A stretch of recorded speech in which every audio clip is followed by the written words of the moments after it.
Tickets for the in-person Sin Week events are available through the end of January. Don't miss out on your chance to join the Sin Crew and the Sin Club for delicious food, sinful movie watching, and more. The live event is in Nashville this March. Check the link in the video description for all the details. Welcome to Sin Week! Woo!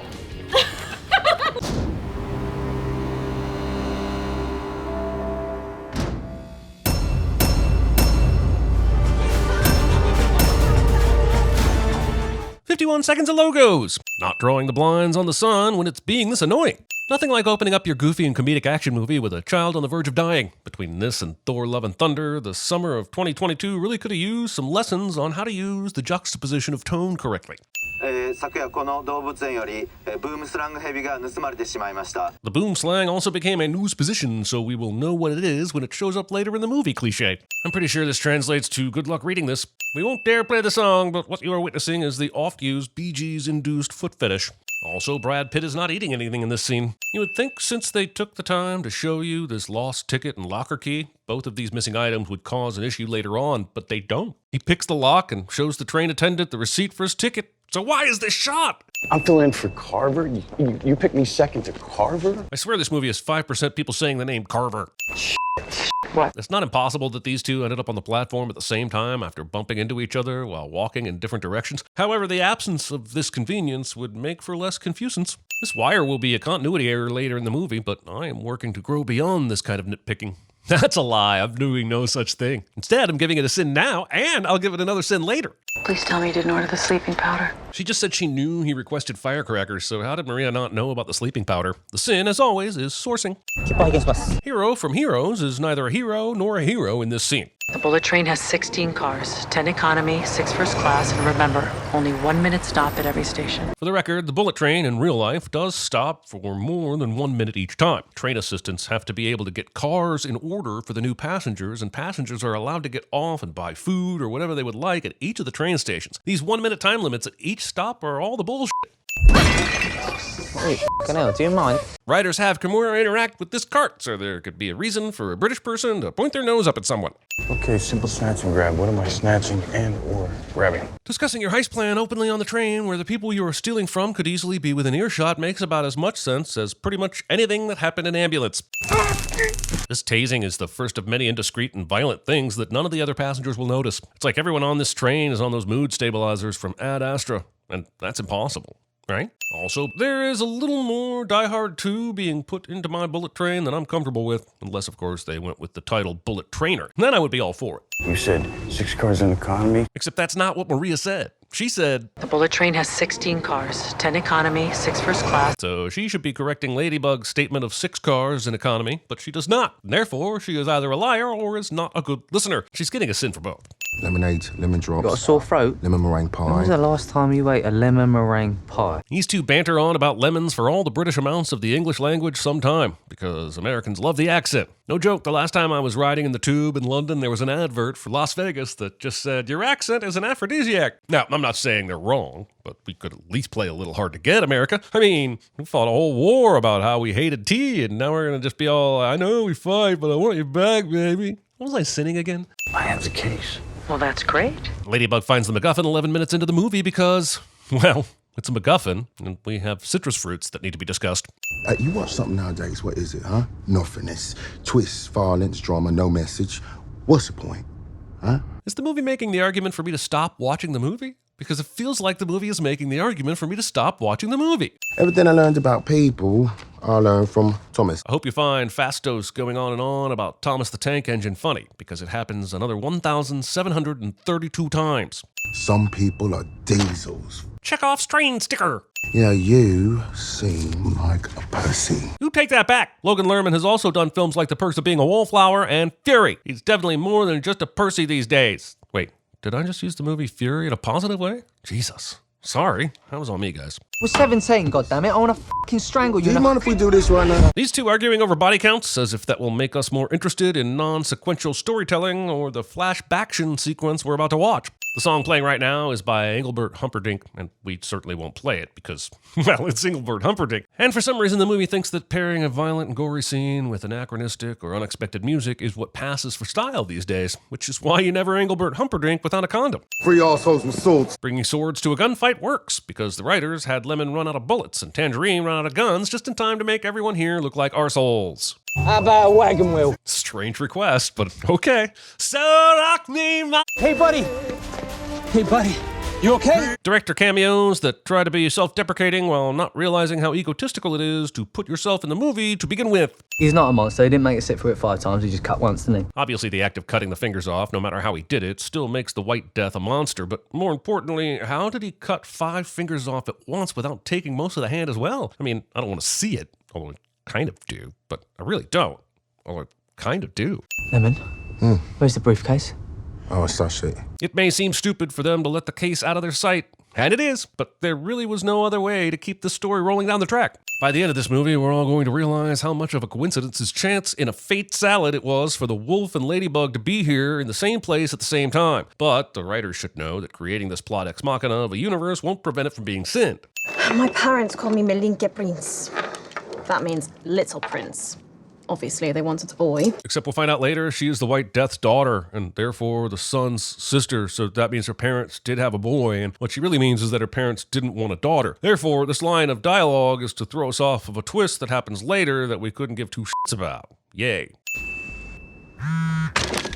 First off, the prince had no clue when Kimura would wake up, so there's no way she could have timed this call as perfectly as she did. Second, he would have shot her instead of letting her answer the phone. Third, that gun is rigged to blow up in the shooter's face, so if he did fire the gun, Kimura would be dead and not able to carry out the prince's plan. Suffice to say, everything about this scene might look cool on the page, but it plays out like shit on the stage. Why do I even bother forwarding you the briefings? Because how else would we have multiple scenes of various characters feeding us exposition and showing us an array of flashbacks that serve very little purpose other than to unimaginatively force-feed us narrative and pad the runtime? This movie is essentially Smoking Aces, and Smoking Aces had a 20-minute shorter runtime. Be more like Smoking Aces, which is a sentence I never once thought I would utter in my post-Smoking Aces lifetime.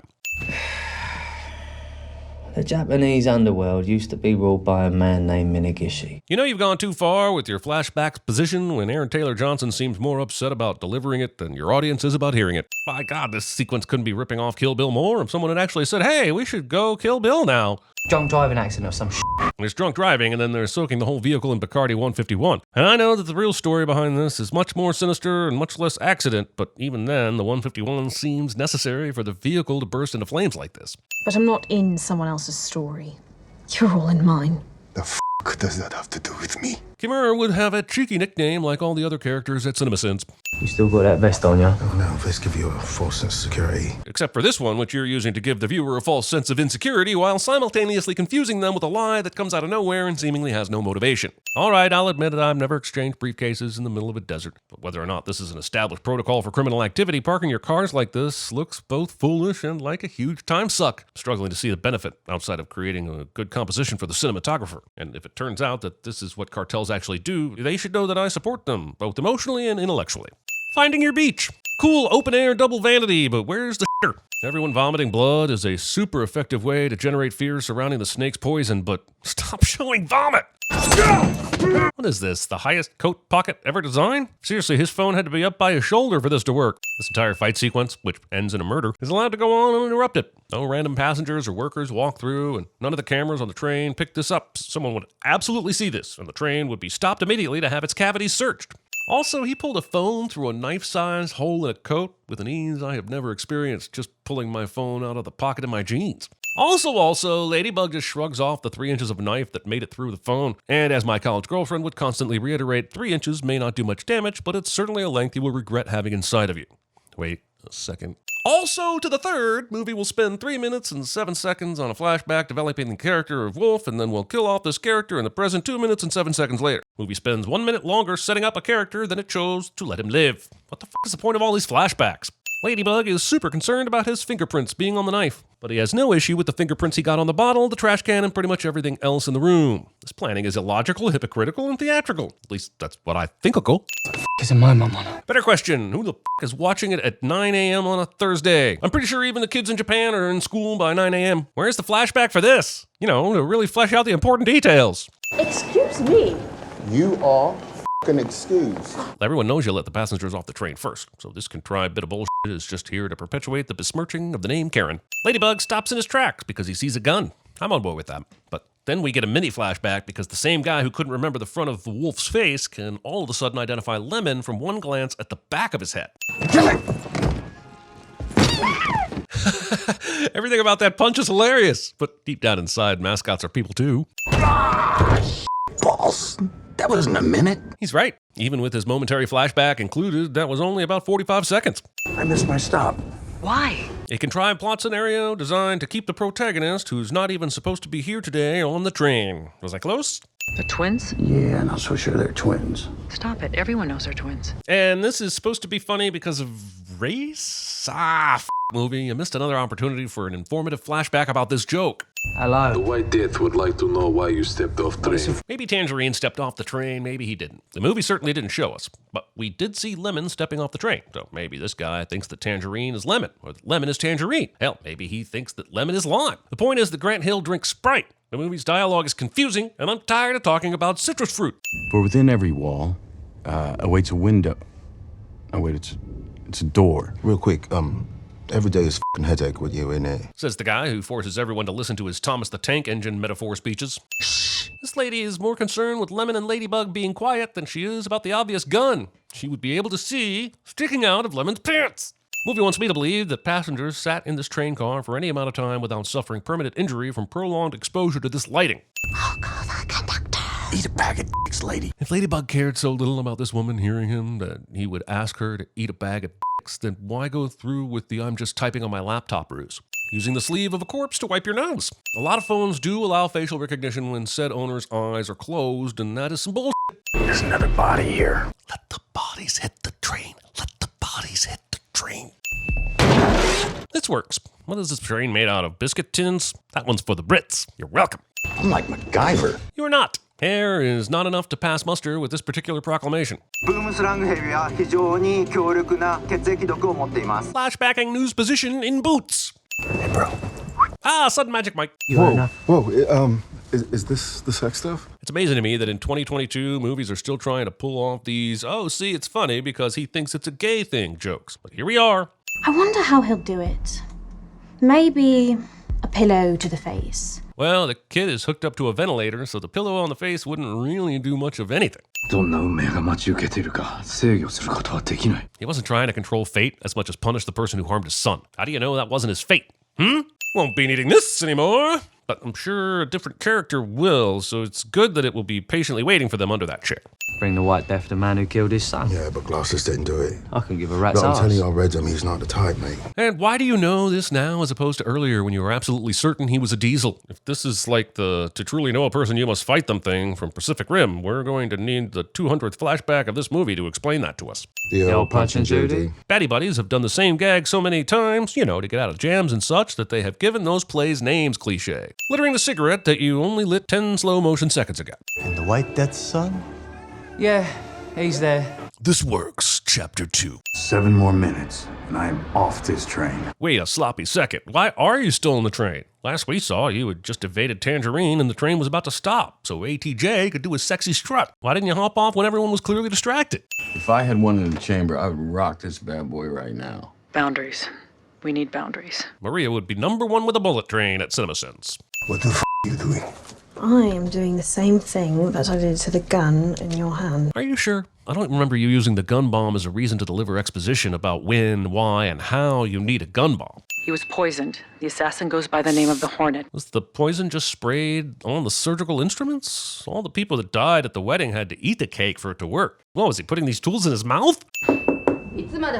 Still occupied, lady. Knocking on the bathroom door more than once after you've been told it was occupied. Also, this lady thinks that Brad Pitt is making a hot coffin out of his bathroom, and for some reason, she just can't wait to get all up in there. That may track for some, but it's still gross. Find My Device says on this train, and frankly, I find that a bit presumptuous. Like maybe he is just out for a brisk jog at about 200 miles per hour. This attendant acts like it's perfectly normal for a couple of passengers to be in an employee-only area, because white privilege. Let's Let's assume there's a button that would blow a fucking door off a train, and if there was, that button. But regardless, how does this not raise an alarm or alert anyone that something is wrong? This train will continue to go through the next few stops, and this is never addressed again. The train is now missing a fucking door. Also, they survived this. Oh, okay, maybe it's important. What? He's answering the phone? Now? The White Death says to get off at next stop, holding the briefcase. Now I feel the need to go back to what we'll find out later, which is that the White Death had intended for his son and all these assassins to die. So why does he need them to get off the train right now to show the briefcase? It makes sense from a current standpoint because we believe he's expecting to see his son and get the money at the last stop. But since he's well aware his son should be dead, this change in plans where people could escape, get wise to him, etc. makes zero sense. I still need a fall guy. The fact that they no longer have the briefcase was just discovered by the White Death's men, so even with a fall guy, how does Tangerine think he's getting out of this predicament? It's not so much that this works. The movie is full of plenty of that kind of nonsense. It's that we don't get to see it working, because it shouldn't have, and I want pics or it didn't happen. Lemon shoots Kimura despite his uncanny ability to read people. Sure, this could be the movie's way of saying that Lemon actually sucks at reading people, but if that were the case, I would expect some kind of acknowledgement by the end. And that certainly never happens. The only thing good I can say about this moment is it's only the 64th most unbelievable thing that happens in this film. Tangerine busted his entire face through the bullet train's goddamn windshield, and he got this one little cut on his forehead. You had Zazie Beetz in your movie, and you waited 1 hour and 10 minutes to let us see her? What the f***, Bullet Train? Well, 47 minutes ago, Tangerine and Lemon found the body, so realistically, the assassination had to occur at least 48 minutes ago, but probably more like 50. This death was well above the acceptable disturbance levels for the quiet car. You stole my snake, bitch. Hey, bitch. Weak ass, bitch. The hornet stings, bitch. You've seen my face, bitch. What do you think, bitch? Scene is on for all the derogatory references for a human but not a dog amounts of the English language not making sense. One little prick from this, you know what happens? Yes. Your blood congeals, clogging your veins. You bleed out of your I said yes. Making Ladybug good at CinemaSins doesn't absolve you for expo-splaining the effects of the snake venom for what feels like the 100th time. I was promised my money. By who? I don't know, it was all online. We've all been promised money by someone online, and it's always a scam. I feel like someone in the back just said, sometimes it's crypto, and I rest my case. The prince puts the case back in the bin, even though this is the furthest thing from a guarantee that it will even head toward the White Death. And it works because this MacGuffin has a magnetic personality. Why does the Hornet not think Ladybug is going to try to steal the anti-venom as soon as she tries to take it out? This might be a horrible way to die, but it's also a stupid way to die if all you had to do was turn your back to prevent him from immediately stealing it from you. You had Zazie Beetz in your movie and only kept her alive for a little over 2 minutes of screen time? What the f***, Bullet Train? Did this guy casually clean up the blood as well, with no questions asked? I could journal. I should journal. This movie doesn't seem to know if it wants to paint a positive picture of what therapy can do for someone as lost as Ladybug, or if it just wants to treat therapy for anxiety and depression as if it's comedy gold, and it's honestly starting to piss me off. My brother. Movie feels like it has time for this flashback, which I believe is the 437th flashback we've seen over the last hour and 17 minutes. What's your plan, mate? You gonna fucking waltz up here and blow my brains out in front of a whole fucking carriage of witnesses? There is no one left on the train. I know. I bought every ticket until the end of the line. Well then, who the f*** were all these other scary people that were on the train with all the hired killers? You're telling me the shoosh lady was working for the White Death? Get the f*** out of here with your I bought every ticket until the end of the line bullshit. Diesel. The absolute fucking worst. Whoa, man, I know everyone's got an opinion about the Fast franchise, but he was great as Groot, right? See, Lemon, God rest his soul, was a don, and he could read people. Tangelo over here expositing about his brother, so another not hero has time to show up and foil his not plan to kill the prince. Rules are what make society, and I would be remiss if I didn't ask the tough questions like, how exactly was the Elder able to purchase a ticket for this stop if the White Death had purchased all the seats, as he told Tangerine just a few minutes ago? I'm scared. I don't want to be alone, please. The movie seems to believe that Ladybug is the protagonist, but he's killed almost all of the cooler characters and now falls for this bullshit. So outside of his good looks, why are we rooting for this guy? My grandson was pushed off a roof. What makes you think I would leave him unprotected? But at the same time, if he has had someone watching out for his grandson, why wouldn't the Elder have already had this guy that's been staring at his grandson all night through the hospital glass already killed? How seriously stupid as this movie gets, there are some genuinely funny moments. And I'm only human, so. I'm going to tell you a story now. Movie hits every destination on the flashback exposition train and figures, why stop now? That didn't make any sense. It's raining and everything is on fire because wet hot drama. Investment. Lemon is a criminal with the heart of a steam train, but can he shed his tough exterior and reveal that deep down he is much more vulnerable to gunfire than he is letting on? Oh, now let's give you a false sense of security. Find out this week on Say Yes to the Vests. I know I keep griping about the lack of workers on this train, but seriously, why are there no fucking workers on this train? And other details we didn't get a flashback about. A plum does not resent the hungry man, but the farmer who planted the tree. Movie suddenly introduces third act fruit conflicts. So how do plums have resentments now? So how can it resent? The White Death is a farmer. Reference-plaining your resentment plums. We prepare together, or we die alone. Classic team up. Classic. Deutschke. Not yet. Wow, plot twist.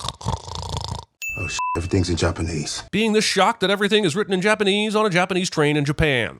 I brought you on this train hoping you'd kill each other. Bad guy who's been looking forward to seeing all these people die at the last train stop chooses to talk about why he did what he did instead of killing who he thinks is the one remaining survivor cliche. Only the most skilled cardiovascular surgeon could save her life. Are you sure? What kind of power differential are we looking at with the number 2 surgeon? Are we talking Batman v Superman here or Superman v Zod? But 2 nights earlier, this surgeon was poisoned. Did this 2-hour runtime really need to be helped along by the replaying of clips we've already seen? But since we're back here, I'll send this again for this working. And also for not showing how she didn't accidentally dose herself, this guy and the patient, while recklessly spraying down this room. This blood should be on everyone's eyes. The man who murdered my wife. And see, it's funny because in David Leitch's film, Deadpool 2, Brad Pitt had a cameo. So now in his film Bullet Train, Ryan Reynolds has a cameo. See how that all works? I hate everything. Movie blowing the White Death backward through this door somehow results in him doing a goddamn 3-point landing on the f***ing train. You may be asking, why are these guys on top of this train? Well, David Leitch came to me in a dream and said that Baba Yaga requires a violent sacrifice, otherwise we get 6 more weeks of winter. And quite frankly, that's the answer that makes the most sense to me. I'm sorry, is this guy using a stuffed animal to fight Kimura with, instead of, say, I don't know, his f***ing fists? We have one baddie with a gun, one baddie with a sword, and one baddie with a bat. It's as if their loadouts were decided by the game computer from Streets of Rage. English, English, English, English, English. Brakes. We're good! I got it! This almost works. The book eventually flies out of his hands, which is good because this working would have been stupid. And maybe there would be an English section in a Japanese instruction manual for a Japanese train located in Japan, but I'm an asshole, so I'm sending it. Did these trains flip a coin to see who gets to be ramped up and over the other one? Now that's the Thomas the Tank Engine episode I want to see. Movie goes out of its way to make sure we know that Ladybug got this knife from the wolf, but doesn't take the time to explain things like how a f***ing door can fly off a train and no one who works on the train noticed that shit, or why this train seems to have no cameras or security of any kind. Those things feel more important to me. Like, I'm good with just assuming Ladybug grabbed Wolf's knife at some point. I can get to that conclusion on my own. This Works, Chapter 3, Parable Sh'em. Movie has the audacity to troll us with a flashback to the story of the f***ing water bottle. I think it's hilarious, and I love that it's in the movie. But after an hour and 50 minutes of tomfoolery, I'm just not in the mood. Also, as the story of this cameo goes, Tom Cruise showed up the day they were filming, and they let him fill in for the water bottle. Apparently, he did all his own stunts. And it was weird because no one even called him or asked him to come. If you had told me in 2018, when I was in the theater watching the closing credits for The Commuter, that there would be a movie set on a train in 2022 that would be more ridiculous than the Liam Neeson film I had just watched, I would have told you to f*** off. But alas, here we are. I'm going to say Ladybug survives this, and I challenge you to prove to me that the coffee pot should not have killed him. This mascot carcass cushions his, what I'm going to call, fall, but it should have done f***ing nothing for all the jagged metal flying about that surely would have cut him in half. Man, after being relegated to voiceover work for most of the movie, they actually made Sandy show up in person for a day of work on this thing? That's not cool. Poor Sandy. A goddamn flashback in your mid-credits scene? Now they are just f***ing with me. Well, I can play that game too. I'm alive! Yeah, we're just as confused about that, Lemon, because you shouldn't have survived that, and you did. And we had to stick around for a mid-credits stinger to learn about it. They really should have named the movie Diesel Train.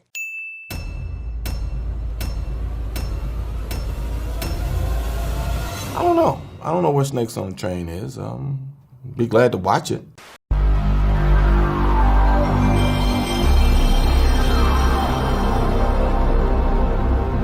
彼が落ちた時、父親はどこにいた？ I learned it by watching you. I was a little uncertain about coming back to work, but it's like Barry says, you put peace out in the world, you get peace back. Okay, when I was a kid, I saw him once walking out the discotheque. He flicked cigarette at bird, knocked it out of sky. Tell your boss I'm on very important mission. Looks like it's time for a jaffa cake. How can you think of food at a time like this? Well, what would Thomas the Tank Engine say, Lemon? That's really mean. It's a, What cruel god would give a train a face? It's like Thomas the Tank Engine always says. Nobody f***s with the Jesus. No ticket. The hornet stings. I'm not your to order around.